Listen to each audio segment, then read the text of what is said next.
सभी को नमस्कार। आज के वीडियो में हम बात करेंगे जैविक खाद और रासायनिक उर्वरक में क्या अंतर होता है।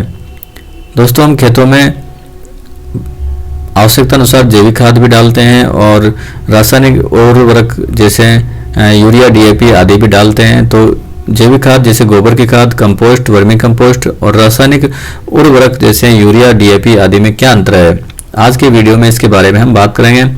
दोस्तों, यदि अभी तक आपने हमारा चैनल स्टार साइंस सब्सक्राइब नहीं किया है तो इसको सब्सक्राइब जरूर करें। तो दोस्तों, ये इधर देखिए, यहाँ पे जैविक खाद है और ये है उर्वरक।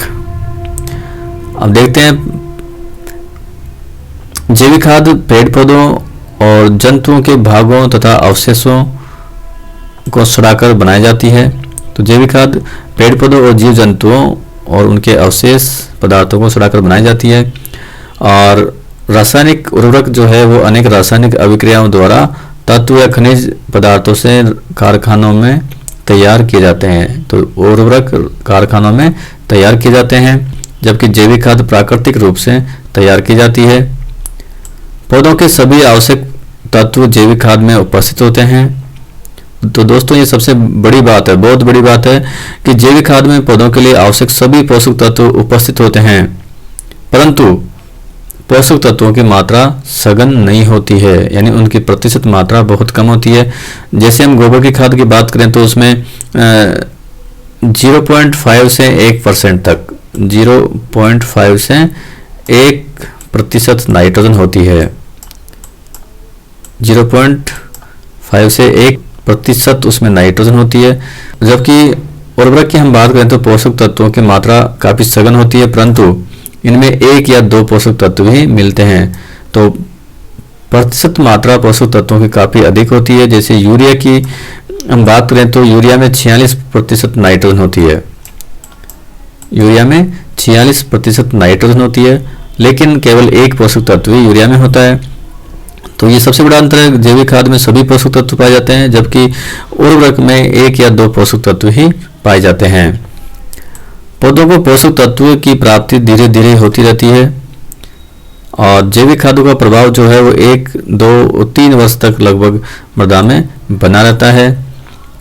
और उर्वरक की हम बात करें तो इनके पोषक तत्व पौधों को लगभग 1 सप्ताह में ही प्राप्त होने लग जाते हैं और इनके अवशेष मृदा में काफ़ी अधिक समय तक नहीं रह पाते हैं। इन जैविक खादों की हम बात करें तो इन खादों को फसल की बुआई से काफ़ी पहले ही प्रयोग करना पड़ता है। जब हम फसल बोते हैं तो उससे पहले ही इसको प्रयोग करना पड़ेगा, क्योंकि इनके प्रयोग के काफ़ी समय पश्चात ये सड़ जाते हैं और पौधों को प्राप्त होते हैं। तो इनके सड़ने में टाइम लगता है, इसलिए इनको फसल बुआई से पहले ही प्रयोग करना पड़ता है। उर्वरक में सभी तत्व विलेय अवस्था में होते हैं तथा शीघ्र पौधों को उपलब्ध हो जाते हैं, अतः इनका प्रयोग फसल बुआई के समय या खड़ी फसल में भी किया जा सकता है। क्योंकि पोषक तत्व जल विलेय अवस्था में होते हैं तो खड़ी फसल में इनका उपयोग किया जा सकता है। 5वां अंतर देखिए दोस्तों, इनसे यानी जैविक खादों से मृदा की जल धारण क्षमता बढ़ती है, जल के अवशोषण की क्षमता मृदा में बढ़ जाती है, जबकि रासायनिक उर्वरकों के प्रयोग से जल धारण क्षमता में कोई प्रभाव नहीं पड़ता, यानी वो बढ़ती नहीं है। जैविक खादों के प्रयोग से मृदा का वायु संचार बढ़ता है, मृदा में वायु संचार बढ़ता है तो सूक्ष्म जीवों की क्रियाशीलता भी बढ़ती है, जबकि रासायनिक उर्वरकों से वायु संचार पर कोई प्रभाव नहीं पड़ता है। सभी आवश्यक तत्व प्राप्त होने के कारण पौधों की संतुलित वृद्धि होती है। मैंने पहले भी आपसे कहा कि जैविक खाद में लगभग सभी पोषक तत्व प्राप्त होते हैं पौधों को, तो पौधों की संतुलित वृद्धि इससे होती है। जबकि रासायनिक उर्वरकों के प्रयोग से पौधों को संतुलित वृद्धि पौधों की नहीं होती है, क्योंकि उर्वरकों में सभी तत्व नहीं पाए जाते।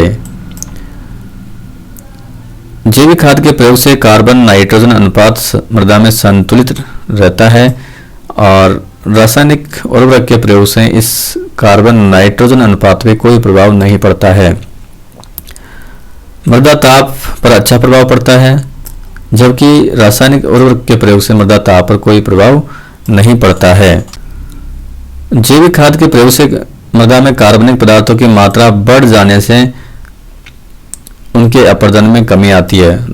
तो जैविक खाद का जब हम प्रयोग करते हैं तो मृदा की संरचना में सुधार आता है, मृदा के कण आपस में मिलकर समुच्चय बनाते हैं, तो इसलिए उनके कटाव कम होता है, अपरदन में कमी आती है। जबकि रासायनिक उर्वरकों के प्रयोग से अपरदन पे कोई प्रभाव नहीं पड़ता है। अत्यधिक मात्रा में जैविक खाद का प्रयोग करने से मृदा में कोई हानिकारक प्रभाव नहीं पड़ता है। ये भी एक सबसे बड़ी बात है कि अत्यधिक मात्रा में प्रयोग कर लें, यदि जैविक खादों का, गोबर की खाद, कंपोस्ट काफ़ी अधिक खेत में डाल दें तो भी उनका कोई दुष्प्रभाव फसल के ऊपर नहीं पड़ता है। जबकि रासायनिक उर्वरकों का अधिक प्रयोग यदि हम मृदा में करें तो फसल और मृदा दोनों के लिए हानिकारक प्रभाव पड़ते हैं। कई सारे उर्वरक ऐसे होते हैं जो मृदा को अम्लीय बनाते हैं, कई क्षारीय बनाते हैं, तो पौधों और मृदा को दोनों को ही अधिक उर्वरकों के प्रयोग से हानि होती है। जैविक खादों के प्रयोग से फसलों की जल मांग घटती है। तो जब हम जैविक खादों का प्रयोग करते हैं तो मृदा की जल धारण क्षमता बढ़ती है, तो पौधों की जल मांग घट जाती है। जबकि रासायनिक उर्वरकों के प्रयोग से जल मांग बढ़ती है।